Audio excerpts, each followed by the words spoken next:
again, MMA fans. This is Jason Burgos for Sherdog.com, and I have the great pleasure of being joined by one of the lead voices and faces of Combate Americas. But he's also a former WWE Heavyweight Champion, United States Champion, Royal Rumble winner, Money in the Bank winner, a whole bunch of accolades in the professional wrestling world, too many to mention. However, on December 7th, he will be doing something he has not done in 9 years and compete in mixed martial arts. And he will take on a UFC Hall of Famer and Tito Ortiz in Combate America's first ever live pay-per-view event. He goes by many names, including Dos Caras Jr., Alberto Del Rio, Alberto El Patron, or you can call him Alberto, or maybe Mr. Rodriguez, whatever works for you. Alberto, what is up? Thank you for giving me some time to lead up to this massive moment in your athletic career.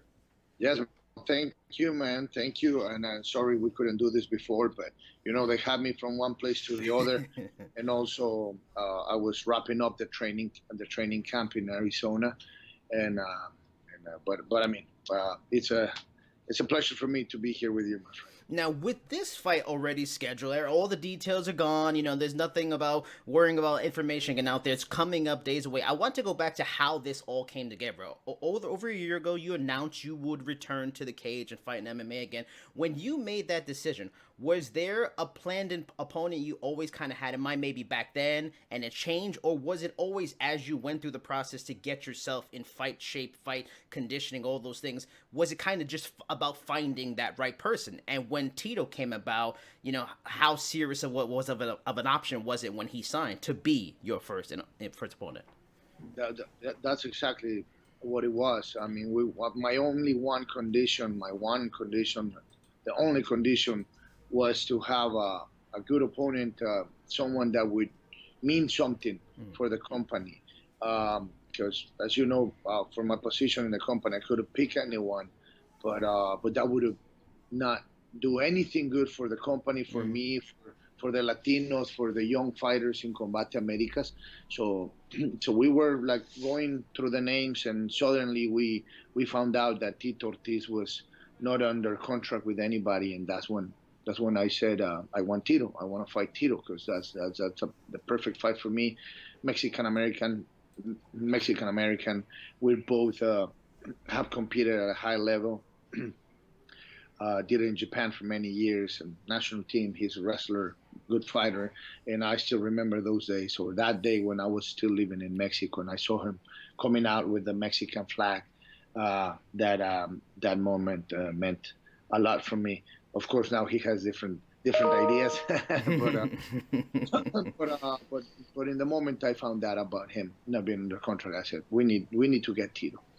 Obviously, you know, you won't be the favorite in this fight. And I'm glad you brought up the right opponent. It's about being right for Combate, because what I admire so much about this from your perspective is you're pretty much putting your body on the line so this promotion can grow further. You know, you don't have to do this. I know you want to, but you don't need to get back in the cage. This is a big moment in the company's history because of it, and you are a big part of this promotion. You know, is this part of this fight for you about trying to help Combate reach another level, even at the expense of your own body? Well, it's a little bit of everything, you know. In the moment I decided to fight Tito, I did it knowing that I can win this fight. I've been in many battles, and I was training already when the opportunity of fighting Tito came out, and after talking to my friends, trainers, family, I decided to do it because I know I can win. And of course, in order to do that, you have to move or go to the right places. That's why I went to Arizona and trained so hard. This is MMA; anything can happen, and I've been hearing the same thing since my first fight in Japan many years back. They all said, "Okay, you're not gonna make it. You're gonna lose this fight," and I ended up winning. And it was the same for the second, the third one, the fourth one, my last one.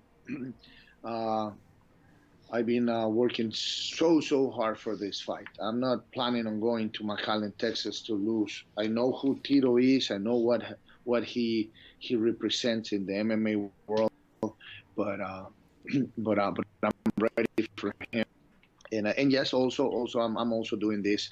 I'm doing this for me in the first place, but I'm also doing it for the company. I've been working for this company for over 6 years, and I've been in this company since day number one. I've seen these amazing athletes busting their traseros every event to put the company in the place where this company is right now, and it's a little bit of everything. Continue inspiring or leading with the example, showing all those Latinos, Mexicans, who are trying to come or are here in the United States trying to live the American dream, but to continue showing them that we work hard all dream through.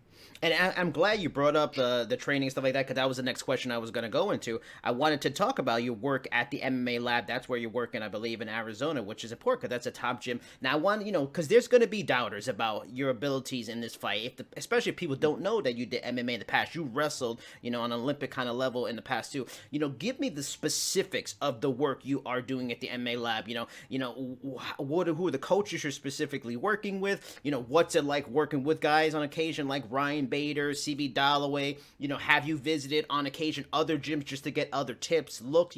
Give me the nitty gritty. Even how many times a day you work, how many days a week. So people understand how serious you are about this.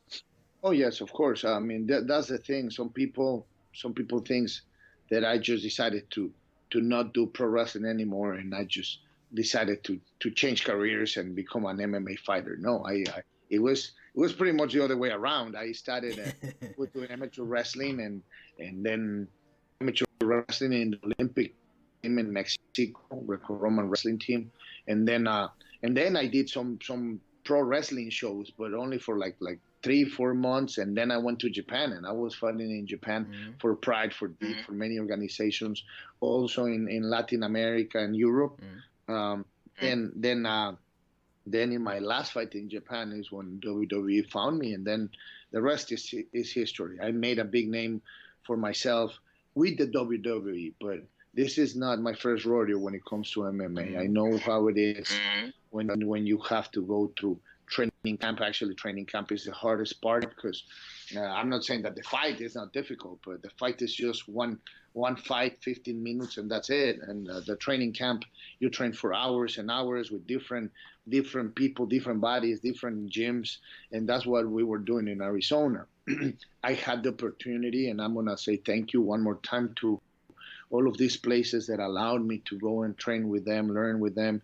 Thank you for giving me your time and your knowledge. Places like the MMA Lab, Ryan Bader's gym, CB Dalloway spent a lot of time with me, helping me. Javier Torres and Javier Torres was the one putting this training camp together for me. He's friends with all of these amazing places, and Ryan Bader, CB Dalloway, and he was the one talking to them and letting them know that I was doing a fight, that I was doing one last fight in the MMA business, and they all decided to help me. I know some of them were supposed to help me just 1 or 2 times, but after meeting me and after training together, they decided to go further and help me even more. And I'm always gonna be thankful for that. I had 10 weeks in Arizona.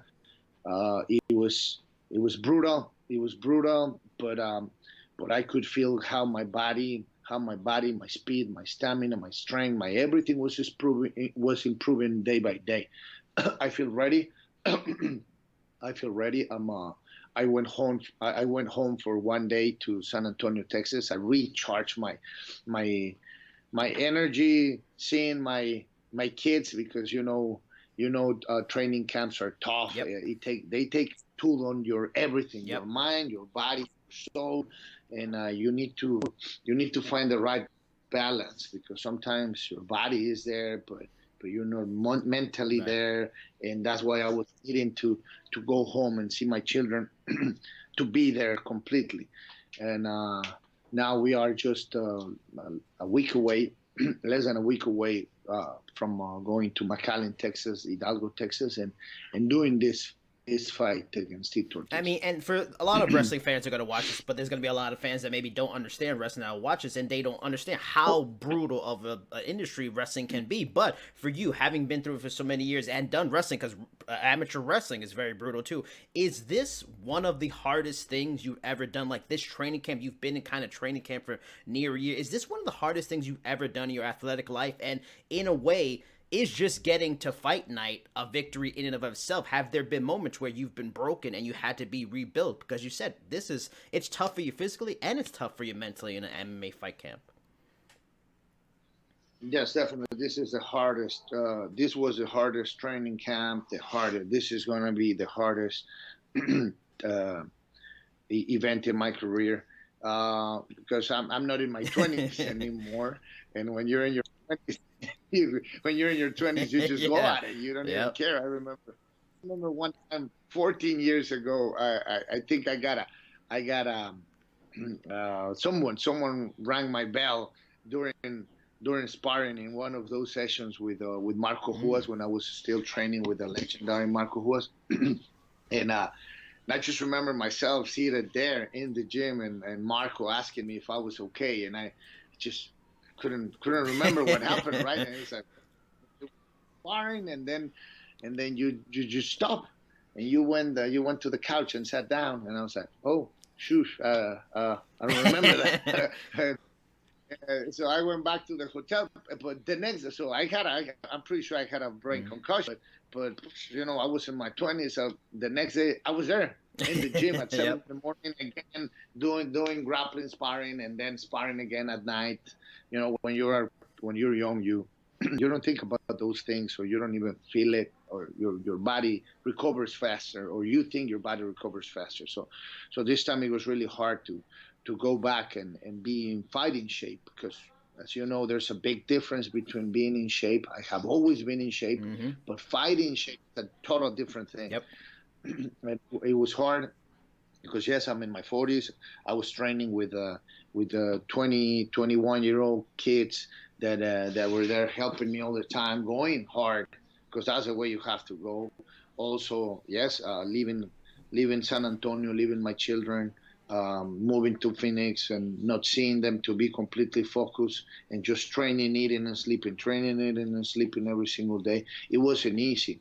And yes, there's somewhere there in week number 6 or 7, I kind of hurt my shoulder a little bit, and it was hurting. It was hurting bad. It was pretty bad. There was a point where we saw the doctors and everything, because if my shoulder would have not improved, I think we would have canceled or tried to move the day. But luckily for me, thank God, I started with medication. I started feeling better, and now it's 100%. It was my left shoulder, but now it's 100%. And in those moments is when you start feeling homesick and not feeling 100% sure, because something is hurting and it's preventing you from going hard in the gym, training hard in the gym, and that's when you start that's when the mental game comes to play. And it took me like 10 days. It was 10 difficult days where I wasn't feeling good in any moment. There was no moments for me doubting about fighting on December the 7th. But I was not 100% sure that I was going to be ready. And also dealing with situations at home, my personal life and everything. And I have 3 little babies, 3 little kids, and life continues. Yes. Regardless of training or not. So my kids were needing daddy at home, and I would have my kids calling me and telling me stuff, and me in Arizona, them in San Antonio, and then being hurt and being away from home. It was kind of hard, but I was lucky enough to find fantastic people in Phoenix, people that started as my teammates and then became my friends, and now they became my family. I know I'm going to be friends with them for the rest of my life. They're fantastic people. if it wasn't because my kids are little babies, and I want them to grow up with their seeing their mom and spending time with their mom. I would even move to Arizona to live. That's how much I like Arizona. But I had a fantastic time there. I learned a lot, I think I'm complete. I think I'm gonna be seeing everybody on Wednesday or Thursday, just to go and finish the job on December. Will your kids be there at the fight? No. I'm leaving. My kids are they're 9, 6, and 5, and they uh, they get nervous. They get upset or not too happy with pro wrestling. So I don't want them. Yeah. I don't want they're they're babies. They don't understand how it is and why it is. So they're gonna stay at home with my sister Natalia, who is the one that helped me runs my everything, my business, my house. She helps me with my kids, and they're gonna stay there in San Antonio with her. And I'll be back to San Antonio right after the fight. I'm not planning on staying in McAllen, so right after the fight, I'm gonna go back to San Antonio. We are only 3 hours away from there, and I've been away for too long.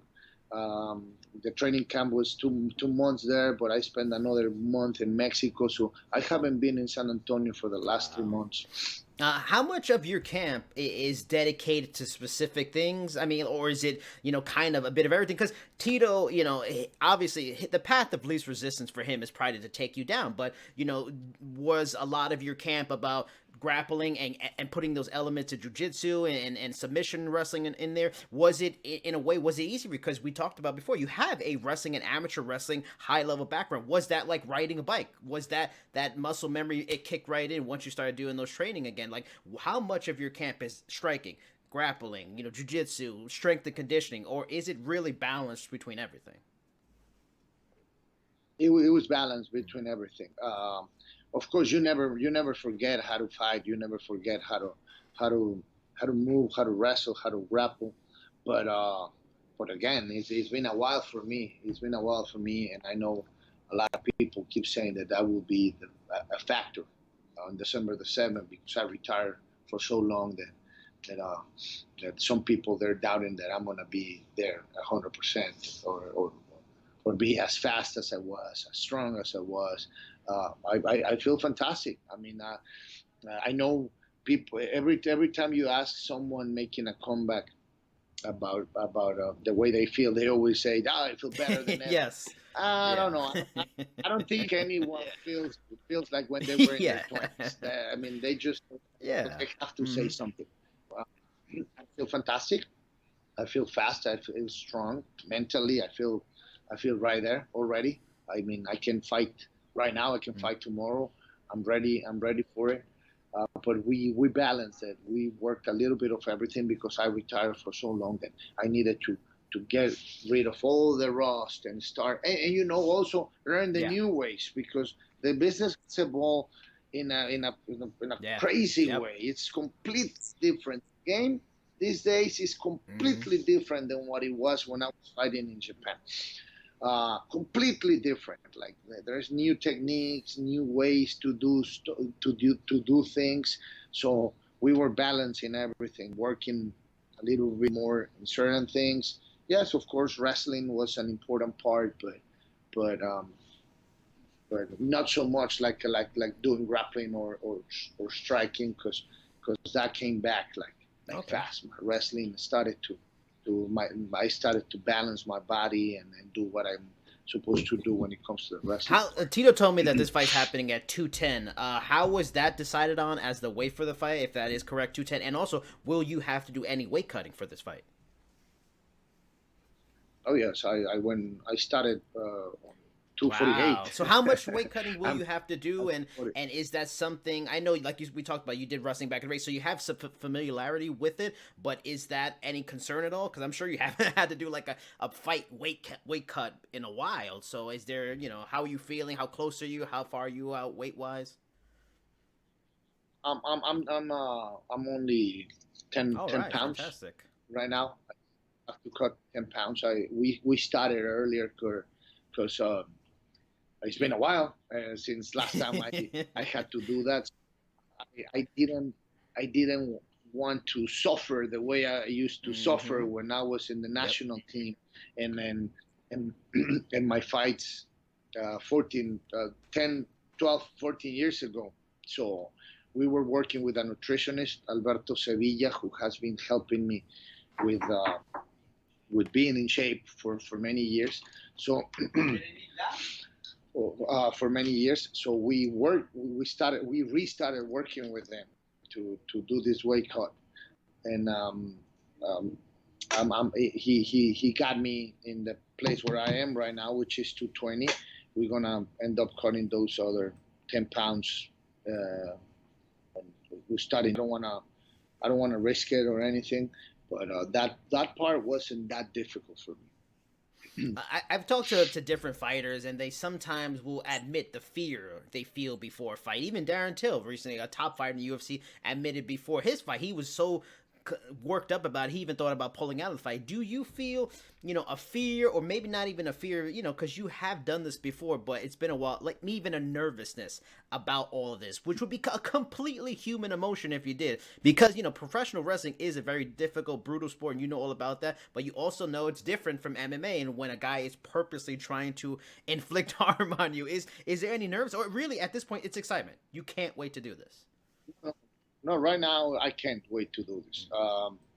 Like I was telling you earlier, 3 weeks ago, 2 weeks ago, 3 weeks ago, I was not completely sure about this, but it's because my everything, homesick, my shoulder, me going to the gym and just feeling the pain in my shoulder after 15 minutes, and then doing sparring on Wednesday or Saturdays and not being able to move the same way, and like feeling like I was going backwards instead of going forward, because you cannot train, you cannot do the stuff you're supposed to do when you're hurt, and especially when you with the high level athletes. It's because they come after you. You go and do something at the MMA lab. You have 50 killers trying to take your head, and they go scheduled to fight as well. So they don't go easy. They go hard on you. And you go hard on them. So in those moments is when I was like feeling nervous about this, having doubts. But then again, like sports medicine has evolved in an amazing way. I started seeing my doctors, and then doing the hyperbaric chamber, doing the cryotherapy, doing therapy, and then after 10 days, after 8 to 10 days, I was feeling way better. And also the situation at home with my children got fixed, got better, and I got peace of mind after that. So right now I'm feeling just ready, anxious. I just, like I was telling you earlier, I wish the fight was tomorrow, and be ready to because I'm ready to do that, and just do this, have this pay-per-view for Combate Americas, and continue doing what I've been doing since day number one, with my community and with my company. Now, I just have a few more questions, and I have questions away from the fight itself and about Combate. Now, when we talked last year, you told me, and this is one of my favorite quotes from any interview, and I always remember bringing it up in podcasts. You said to me, English was the language of money, and for a short time, there was an issue with Combate. They weren't on DAZN anymore. They didn't have an English language home. We all know, and Univision, they do it fantastic, but how big is it for Combate to be now on Access TV and Fight Network? It's amazing. It's amazing for us. Everybody wants to watch Combate Americas, and to be able to present Combate Americas to our English speaker fans, it's amazing. We have fantastic numbers, as you know. Our ratings are amazing, kicking traseros when it comes to the ratings, and now that we're gonna have the English speakers enjoying what Combate Americas is it's fantastic for us. It's just action, much more action. Más acción, I know about that now. Yeah, there you go. Campbell says it all the time, so it's stuck in my head. But this fight will air on pay-per-view. The sport is going through even combat sports is going through an evolution when it comes to major events on being on apps now like DAZN, ESPN Plus, Bleacher Report Live. Pay-per-view is becoming a tougher place to make big money, as we saw even with Tito and Chuck. For the Golden Boy event, it did not do what it had expected. Now, Combate has a strong fan base at Univision, like we talked about. Now they got the access deal, many other outlets, so this is a big switch. Do you feel any personal pressure, because you are a big part of Combate, to make this event successful and a big deal because it's on pay-per-view, and you never know if Tito will be in this with Combate for the long haul, but you are Combate through and through. Do you feel an added responsibility, an added weight on this being a pressure, making a success? And also, was there ever any internal conversation about maybe moving this to Access TV, Univision, because you'd guarantee more eyeballs, more people would for sure watch it, or you guys feel a confidence about pay-per-view that the fans will show up for it? No, we feel pretty confident. Of course, I have a lot of pressure over my shoulders when it comes to this, because I love this company. Mm-hmm. I love the people working in this company. It's important for me. It's like my mission to make this work, and that's why I'm here. That's why I'm here in Miami instead of being in Texas, resting and training and getting ready for the fight. I'm going to be doing later, and it doesn't matter that I'm here in Miami. I'm going to do my homework later on. But yes, I have a lot of responsibility when it comes to making this big success. It's looking good. It's looking good. I haven't talked to, because right now I'm just focusing on the 7, so I haven't talked about the numbers with Campbell or anybody. But I know we're doing well. They keep telling me that we're doing well, and we're gonna be fantastic after this event, which makes me really happy, because that was the whole idea. On me going back and doing this one last fight. Would beating Tito in a Combate Americas cage on pay-per-view be even bigger of an athletic achievement for you than winning the WWE title the first time? Because there's so much prestige to that title, what it means in the industry. Would this be bigger than that? It's just different. It's different. Winning the WWE title was an amazing moment for my life, for my career, for my legacy in pro wrestling, and my family, my dad, my grandpa, and everybody else. But this is different. This is huge. This is I don't know where can I put this, but it's as big as that moment when I became WWE champion.